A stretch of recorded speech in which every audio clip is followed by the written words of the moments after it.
Alwa's Awakening was one of my favorite underrated gems that came over the last decade. A brilliant action-adventure game in modern retro design. And while I don't think it got too much of a buzz, it went on enough to do a Kickstarter and a sequel with Alwa's Awakening. And what we have here is another very well crafted hidden gem that I hope more people will pay attention to.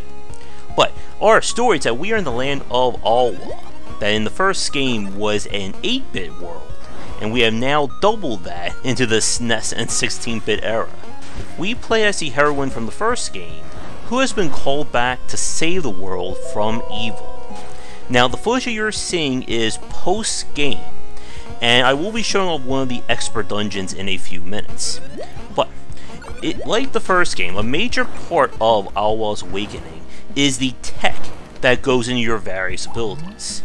And unlike the first game, you get your 3 core powers relatively early. Probably, I think it was by the end of the first dungeon. And that is a green block that allows you to use it for switches and height, the blue bubble, which is one of the game's more like subtle great elements, and a lightning orb that can be used to trigger faraway switches and do damage. Joining the game are new spell powers. That's the icon you see to the left of my magic gauge in the upper left, and these powers provide varying abilities, such as being able to teleport through walls, make yourself spike immune, among many others. And you're going to be making use of all these abilities in the game's different dungeons, and to hunt down various collectibles.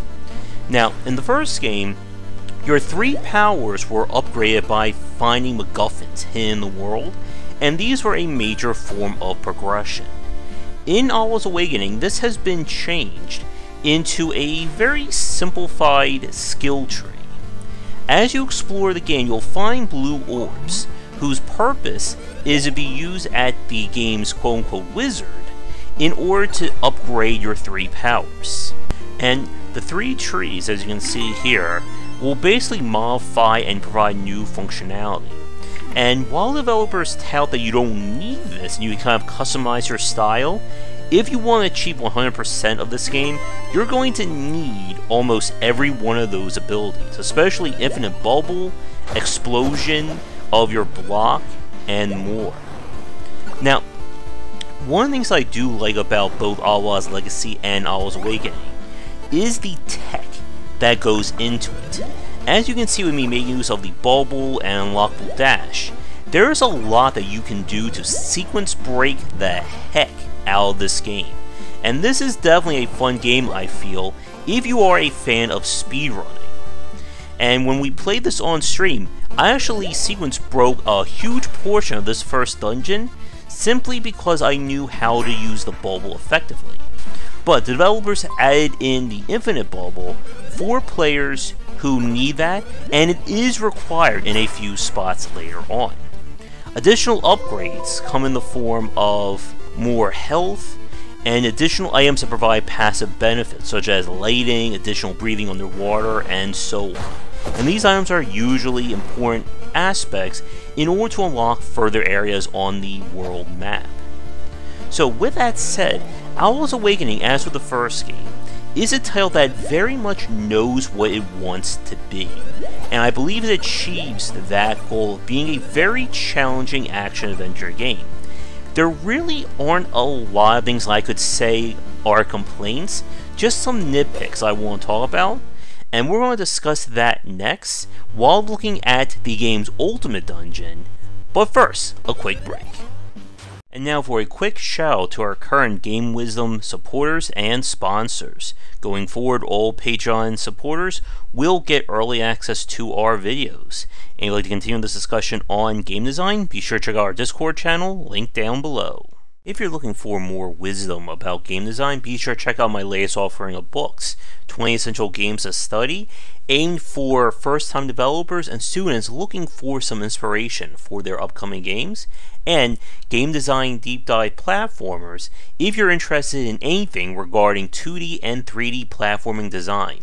They're both available in print, digital, and wherever books are being sold. So the footage that you're going to be seeing is taken from on stream, and I'm copying the music from earlier, just so you have something to listen to. But as I said at the end of the last part, Alwa's Legacy is definitely an example of a game that it knows what it wants to be, and it's very confident in terms of its mechanics.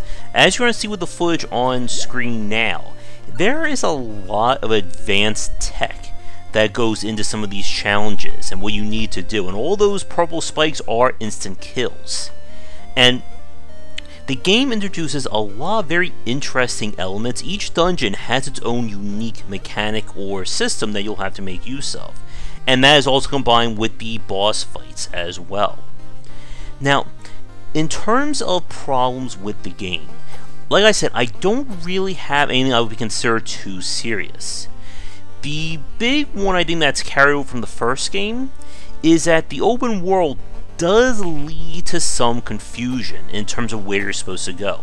Similar to Zelda games or Zelda-likes, it is kind of a faux open world. Yes, everything is open to you, but you can't really go everywhere unless you get the right item or find the right power-up, and so on and so forth.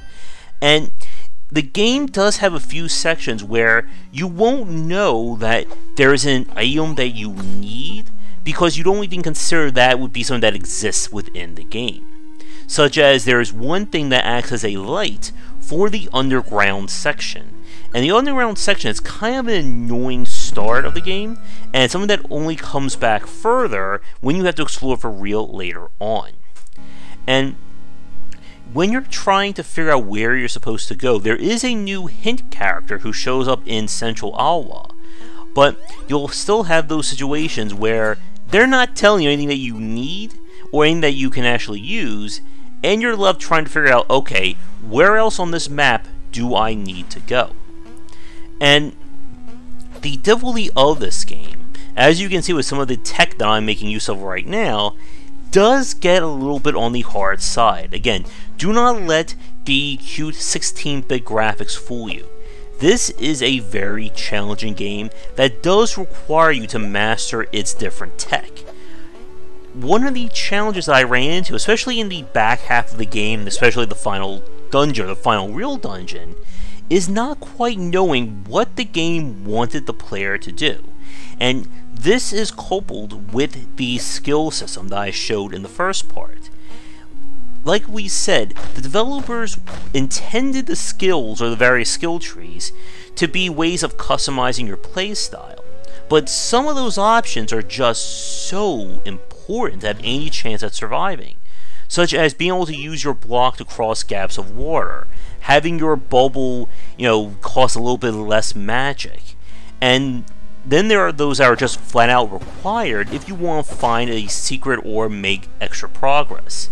And in the final dungeon, I ran into situations where I wasn't sure if I did things right. As in, is this what the developer intended? Or did I just figure out some crazy sequence break that just so happened to be the right solution? And the final dungeon is full of those situations. And it can get a little bit difficult in that regard. Like I said, bubble mastery is key for expert play in Alwa's Legacy. And the quicker you can master the timing for infinite jumping, it will open up a lot of doors for you that will remain closed until far later in the game. And there is definitely a lot to go after in it, with the various health upgrades and miscellaneous items. One thing that is improved in this one is the checkpoint system, that now every save point also counts as a warp point that you can turn into using the green tiers.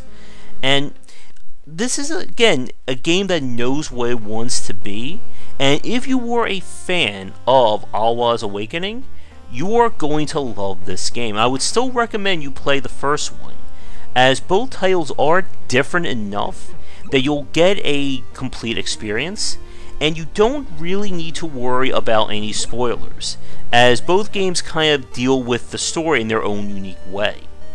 So, with all that said, I hope more people do decide to check out Alwa's Legacy and the first game. If you are a fan of modern retro action platformers, and you're gotten your fill of Shovel Knight and some of the other high quality examples, and you missed this, definitely pick it up.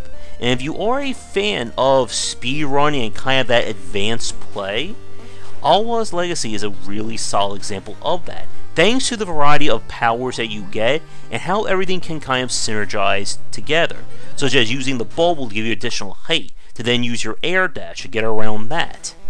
And I hope we see more of these games either in speedruns or if we get more sequels from the developer.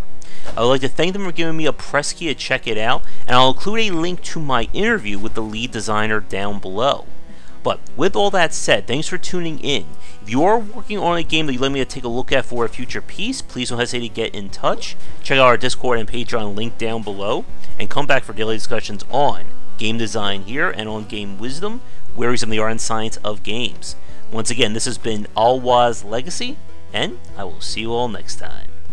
Thanks for watching the video. If you enjoy things, be sure to do all the liking and subscribing that the kids are doing these days. Check out our Discord channel link down below, where we hang out and chat game design, and come back later tonight for our regular streamings. But that's it, and tune in for more great content here and on Game Wisdom, where we examine the art and science of games.